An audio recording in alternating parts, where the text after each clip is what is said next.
Welcome back mga master. May ituturo ako sa inyong paraan para makakuha ng diamond sa Mobile Legends. May natuklasan lang akong isang laro na kung saan pwede kayong kumita ng totoong pera, or Gcash credit na pwede mo pangbili ng diamond sa Mobile Legends para lang ito sa may mga Gcash account. Bago natin simulan ang tutorial ay intro muna tayo.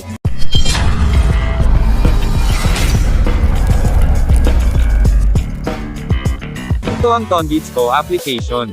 Available na ito sa Google Play at App Store.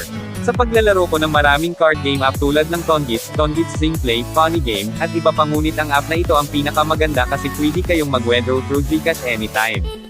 Kung bago lang kayo dito click lang ang profile sa gilid, ilagay ang referral code na ito for 169050, at may makukuha na agad kayong libreng cheats dito para meron na agad kayo pang taya dito. Iba't ibang laro ng card, walang kahirap-hirap mag-withdraw sa pamamagitan ng Gcash, mataas na rate ng panalo, mag-withdraw ng hindi nangangailangan ng third party, basta withdraw agad through Gcash account. Kung makikita nyo 200k chips is 10 pesos Gcash. 1 million chips 50 pesos Gcash. 2 million chips 100 pesos Gcash.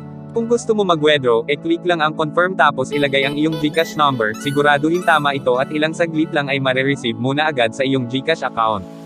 At mataas rin ang winning rate sa paglalaro sa Quick Play sa TonGits. Marami rin kayo pwede pagpilian na laro gaya ng color game, pusoy at poker. Bawat panalo dito pwede mo direct sa Gcash. Bukod sa paglalaro, maaari kang maging agent ng TonGitsCo para kumita ng totoong pera. Makakatulong sa iyo ang feature na ito na kumita ng totoong pera hanggang 40,000 pesos kada linggo. Available ang feature na ito sa laro ngayon, kaya i-download ang TonGitsCo, nasa description ang link. Mangyaring bisitahin lang ang kanilang Facebook page para sa higit pang impormasyon sa fanpage ng TonGitsCo.